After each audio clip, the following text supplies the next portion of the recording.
Good morning BA third year economics students. हम लोग आर्थिक अंतर्राष्ट्रीय अर्थव्यवस्था में व्युत्क्रम डिमांड यानी व्युत्क्रम मांग या रेसिप्रोकल डिमांड थ्योरी को पढ़ रहे थे, जो कि जे.एस. मिल ने दी है।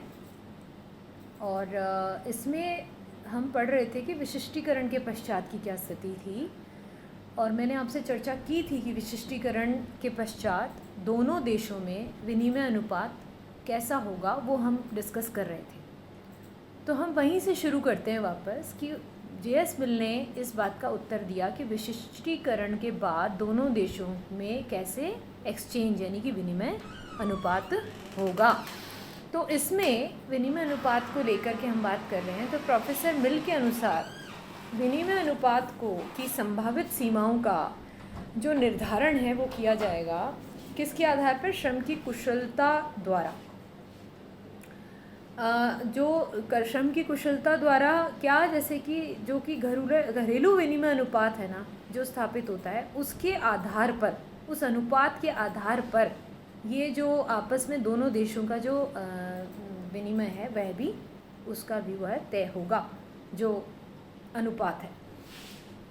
अब ये जो मैंने उदाहरण आपको दिया था कि पुर्तगाल में 200 इकाई शराब के बदले 150 इकाई कपड़ा प्राप्त किया जा सकता है।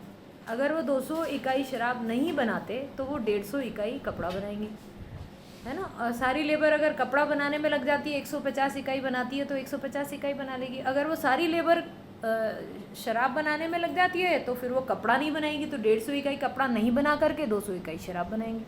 तो 200 इकाई शराब के बदले 150 इकाई कपड़ा बनाया जा सकता है पुर्तगाल में।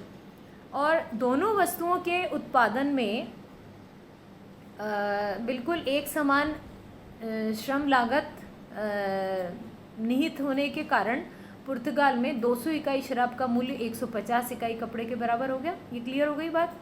तो अतः पुर्तगाल तभी व्यापार करेगा जब उसे 200 इकाई शराब के बदले अंतर्राष्ट्रीय व्यापार में कम से कम 150 इकाई कपड़ा अवश्य प्राप्त हो, तब वो व्यापार करेगा। क्योंकि उसको ये वाला अनुपात तो मिलना चाहिए ना कि 200 इकाई शराब के बदले उसको या तो 150 इकाई कपड़ा तो कम से कम मिले, नहीं तो वो तो ये इतना तो वो घर पे ही बना सकता है, यानी कि अपने देश में बना सकता है। तो अर्थात विनिमय दर की जो न्यूनतम सीमा है वो क्या होगी? 200 इकाई शराब बराबर 150 इकाई कपड़ा। और इसको अगर अपन दूसरे तरीके से लिखें तो 1 इकाई शराब बराबर 150 बटा 200 करके हम लेते हैं तो 0.75 इकाई कपड़ा। ठीक है, 1 इकाई शराब नहीं बनाते हैं तो 0.75 इकाई कपड़ा बना लेते हैं, और 0.75 इकाई कपड़ा नहीं बनाते हैं तो फिर 1 इकाई शराब बनाते हैं। इसी प्रकार इंग्लैंड में 100 इकाई शराब के बदले 120 इकाई कपड़ा प्राप्त किया जा सकता है। इंग्लैंड कपड़े के उत्पादन में स्पेशलाइजेशन प्राप्त करके, विशिष्टीकरण प्राप्त करके अंतर्राष्ट्रीय व्यापार में तब आना चाहेगा जब उसे 100 इकाई शराब प्राप्त करने के लिए 120 इकाई कपड़े से कम देना पड़े। अर्थात विनिमय दर की उच्चतम सीमा क्या हो गई? 100 इकाई शराब बराबर 120 इकाई कपड़ा। ठीक है ना, क्योंकि वो 120 इकाई कपड़ा उसको, मतलब वो जब 100 इकाई शराब अगर बाहर से ख़रीद रहा है तो उसको कम से कम 120 इकाई कपड़े के बराबर, मतलब उसको 120 इकाई कपड़ा तो प्राप्त किया जा सके ना, इतना तो करेगा ना वो 100 इकाई शराब के बदले, क्योंकि उसका घरेलू अनुपात यही है। तो इंग्लैंड कपड़े के उत्पादन में विशिष्टीकरण प्राप्त करके अंतर्राष्ट्रीय व्यापार में तभी जाना चाहेगा जब 100 इकाई शराब प्राप्त करने के लिए उसको 120 इकाई कपड़े से कम देना पड़े। यानी 120 इकाई कपड़े से अगर कम देना पड़ता है तो उसके लिए ठीक है विनिमय दर की। तो विनिमय दर की उच्चतम सीमा क्या हो गई? 100 इकाई शराब बराबर 120 इकाई कपड़ा, 1 इकाई शराब बराबर 1.2 इकाई कपड़ा। इस प्रकार संभावित विनिमय अनुपात की सीमाएं यह तय हो गई। तो हम एक छोटा सा डायग्राम भी बना सकते हैं जो आपको स्क्रीन पे दिख रहा होगा। 1 इकाई शराब की जो अधिकतम सीमा है वो तो क्या हो गई? 1.2 इकाई कपड़ा। और मिनिमम सीमा है 0.75 इकाई कपड़ा। तो ये जो रेंज तय हो गई 100 मतलब 0.75 से लेकर 1.2 के बीच में शराब की कीमत तय होगी। कपड़े के रूप में हम शराब की कीमत तय कर रहे हैं। यदि 1 इकाई शराब के लिए 1.2 इकाई कपड़े से अधिक या 0.75 इकाई कपड़े से कम विनिमय अनुपात होगा तो दोनों देशों के मध्य व्यापार नहीं हो सकेगा। इन सीमाओं के मध्य ही वास्तविक विनिमय दर का निर्धारण दोनों देशों की रेसिप्रोकल डिमांड की तीव्रता से होगा।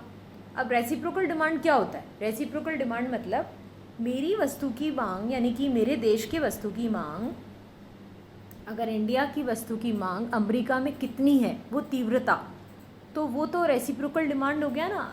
तो इसी तरह अभी हम इसमें पुर्तगाल और इंग्लैंड में देखें तो पुर्तगाल की शराब की डिमांड इंग्लैंड में कितनी है और इंग्लैंड की कपड़ों की डिमांड पुर्तगाल में कितनी।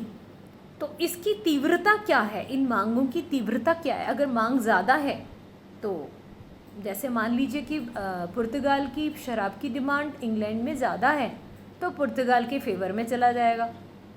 और अगर कपड़े की डिमांड ज़्यादा है पुर्तगाल में तो ऑब्वियसली वो रेसिप्रोकल डिमांड कहलाती है, व्युत्क्रम डिमांड कहलाती है। इंग्लैंड की वस्तु की डिमांड पुर्तगाल में, तो उसमें फिर उसकी तीव्रता ज़्यादा है तो इंग्लैंड के पक्ष में हो जाएगा। तो इन सीमाओं के मध्य ही वास्तविक विनिमय दर का निर्धारण दोनों देशों की प्रतिपूरक मांग की तीव्रता के आधार पर होगा तथा साम्य जो इक्विलिब्रियम है वो विनिमय दर जो है वो एक देश का निर्यात उसके आयात के बराबर होगा। वैसी दर होगी जिसमें एक देश का निर्यात दूसरे देश की आयात के बराबर, दूसरे देश का आयात एक देश के निर्यात के बराबर होगा। तो इसको साम्य विनिमय दर वहीं पर तय होगी। Professor J.S. मिल ने वास्तविक व्यापार शर्त के निर्धारण की समस्या का इस प्रकार समाधान प्रस्तुत किया और वास्तविक विनिमय अनुपात इस बात पर निर्भर करेगा कि एक देश में दूसरे देश की वस्तु की प्रतिपूरक मांग कैसी है। साम्य विनिमय अनुपात के निर्धारण को प्रोफेसर मार्शल तथा एजवर्थ ने ऑफर कर्व्स के माध्यम से स्पष्ट किया और दो देशों भारत तथा बांग्लादेश में दो वस्तुओं कपास एवं जूट की लागत संरचना का वो बना करके एक उन्होंने टेबल बनाया और फिर उन्होंने इस चीज़ को एक्सप्लेन करने की कोशिश करी ऑफर कर्व्स यानी कि प्रस्ताव वक्रों के माध्यम से। प्रस्ताव वक्र को भी मैं आपको परिभाषित करके बताती हूँ। इनको हमें इन कॉन्सेप्ट्स को समझना ज़्यादा ज़रूरी है बच्चों, क्योंकि ये देखो ये जो व्युत्क्रम डिमांड है उसी से हम ऑफर कर्व बनाएंगे, क्योंकि हम रेसिप्रोकेट हम रेसिप्रोकेट करते हैं, यानी कि हम व्युत्क्रम मांग जहाँ हम ए देश की वस्तु की मांग बी देश में कितनी है और बी देश की वस्तु की मांग ए देश में कितनी है, तो अर्थात ये हुआ कि ए देश अपनी वस्तु को कितनी उस पर ऑफ़र कर रहा है, तो ये ऑफ़र कर्व हो गया। तो रेसिप्रोकल डिमांड से ही हुआ। इसी प्रकार एक मतलब यानी ए देश का ऑफ़र कर्व है कि वो उस पर अपनी वस्तु को ऑफ़र कैसे करता है, और बी देश की जो ऑफ़र कर्व है वो उसके हिसाब से ऑफ़र कर्व बनता है।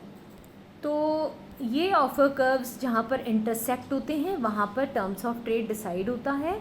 तो आपको वो अभी हम एक टेबल पहले बताते हैं। जैसे आप देख सकते हैं सामने वाली टेबल, जिसमें लेबर कॉस्ट एक श्रम वर्ष है ना, और देश भारत और बांग्लादेश, और कपास भारत 150 और बांग्लादेश 100, ठीक है, एक श्रम वर्ष में बना पाते हैं, और जूट दोनों ही 100 100 बना सकते हैं।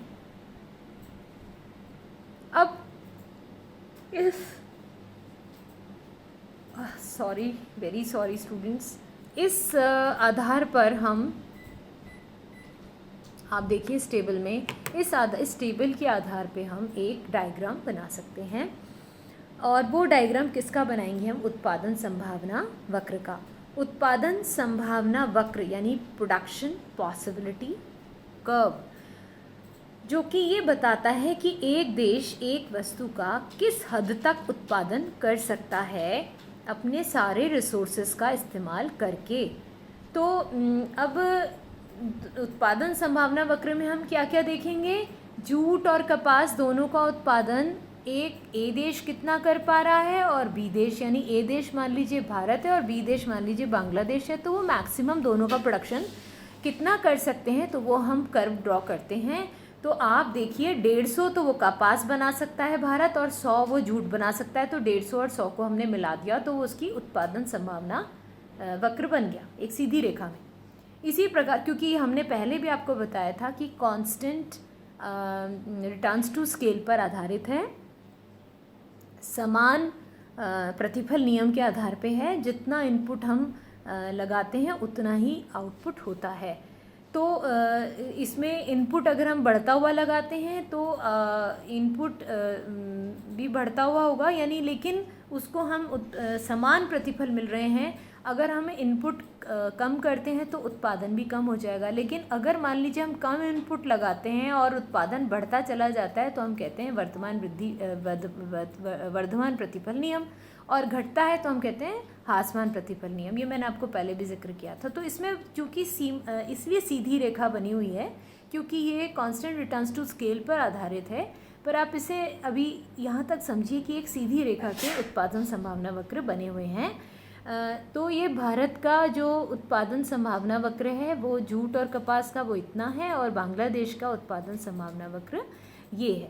तो अब आपके पास में 2 उत्पादन संभावना वक्र आ गए, और वास्तविक व्यापार शर्त के निर्धारण के लिए उन्होंने एक तीसरा एक चित्र बनाया, जिस पे उन्होंने एक रेक्टेंगल सा बना करके आप देख सकते हैं सामने दोनों कंट्रीज़ के उन्होंने उत्पादन संभावना वक्र दे दी। आप देख सकते हैं BA और BC, ये 2 उत्पादन संभावना वक्र हैं। आप ध्यान से देखिए, BA और BC ये उत्पादन संभावना वक्र हैं, और इन उत्पादन संभावना वक्रों के बीच में इन्होंने 2 ऐसी रेखाएं खींची हुई हैं, ऐसे वक्र खींचे हुए हैं जिनको ऑफर कर्व्स कहते हैं।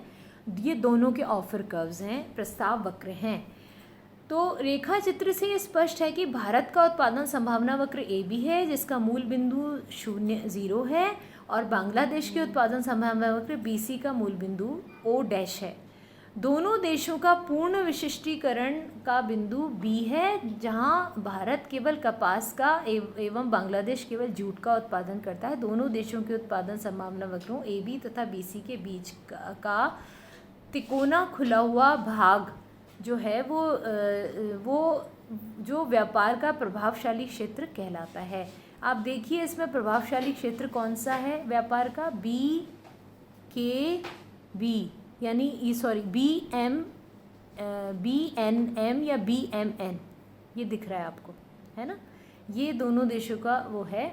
और वास्तविक विनिमय अनुपात का निर्धारण इसी क्षेत्र में होगा जो बीच का क्षेत्र है, जिसको आप BK एरिया भी कह सकते हैं, BK। तो BK के ये जो बीच का बिंदु है, ये सारा इस पर एक्चुअली व्यापार का निर्धारण होगा, यही टर्म्स ऑफ ट्रेड के हिसाब से। रेखा चित्र में पूर्ण विशिष्टीकरण के बिंदु B पर भारत केवल कपास तथा बांग्लादेश केवल जूट का उत्पादन करता है। रेखा चित्र में भारत का जो ऑफर कर्व है वो BMK तथा बांग्लादेश का BNK द्वारा प्रदर्शित किया गया है। आप देख सकते हैं BMK और BNK, ये दोनों अलग अलग ऑफर कर्व्स हैं। और किसी भी देश के लिए सबसे प्रतिकूल जो वो स्थिति है उसकी घरेलू विनिमय अनुपात की रेखा, मतलब जो भी किसी भी देश के लिए उसकी जो घरेलू विनिमय अनुपात की रेखा है, उससे उसका पता चलता है कि उसका प्रतिकूल या अनुकूल जो भी स्थिति है व्यापार की, वो उसी से पता चलेगी। घरेलू विनिमय अनुपात की रेखा जो है वो उस पर देश व्यापार करेगा कि नहीं करेगा, ये भी डिसाइड होएगा। तो भारत के प्रस्ताव वक्र BMK का BM भाग तथा बांग्लादेश का प्रस्तावक BNK का BN भाग पूर्णतया काल्पनिक है। दोनों देशों के देय वक्र एक दूसरे बिंदु पर काटते हैं, वहीं वास्तविक व्यापार शर्त का निर्धारण होता है। और रेखा चित्र में वास्तविक जो है वो ट्रेड का जो शर्त है के बिंदु पर निर्धारित होगी, जहां भारत का प्रस्ताव वक्र BM के तथा बांग्लादेश का प्रस्ताव वक्र BN के एक दूसरे को काटते हैं। और इक्विलिब्रियम की अवस्था में एक देश के निर्यात उसके आयात के बराबर होंगे। और रेखा चित्र में भारत SB कपास के बदले KS जूट का आयात करेगा तथा KS is equal to BT jute के बदले भारत से SB is equal to TK कपास का आयात बांग्लादेश करेगा। दोनों देशों के व्यापार की जो साम्य अवस्था है वहाँ जहाँ एक देश के निर्यात उसके दूसरे देश के आयात के भुगतान के बराबर होंगे। तो एक तरीके से अभी हमारी व्युत्क्रम मांग थ्योरी ख़त्म हो गई है। आज हमने समाप्त कर दी है JS मिल की रेसिप्रोकल डिमांड थ्योरी। मैंने इन थ्योरीज़ को, इन सिद्धांतों को पहले आपको एक बार एक संक्षिप्त परिचय के आधार पे पढ़ाया है ताकि ये थ्योरीज़ आपको कॉन्सेप्ट्स क्लियर हो जाएं और आप इनसे संबंधित, मैं इसके बाद आप लोगों को प्रश्न दूंगी तो आप लोग तैयार रहें, इसलिए इनकी तैयारी कर लीजिए। कहीं कोई पॉइंट नहीं समझ आया तो आप मुझसे व्यक्तिगत रूप से भी टेलीफोन से पूछ सकते हैं। तो you are most welcome to ask any question, तो ताकि हम समझ सकें कि कौन सा पॉइंट आपको नहीं समझ आया है तो हम इसको दोबारा पढ़ लेंगे। Thank you so much. Next class पे अपन आगे बढ़ते हैं।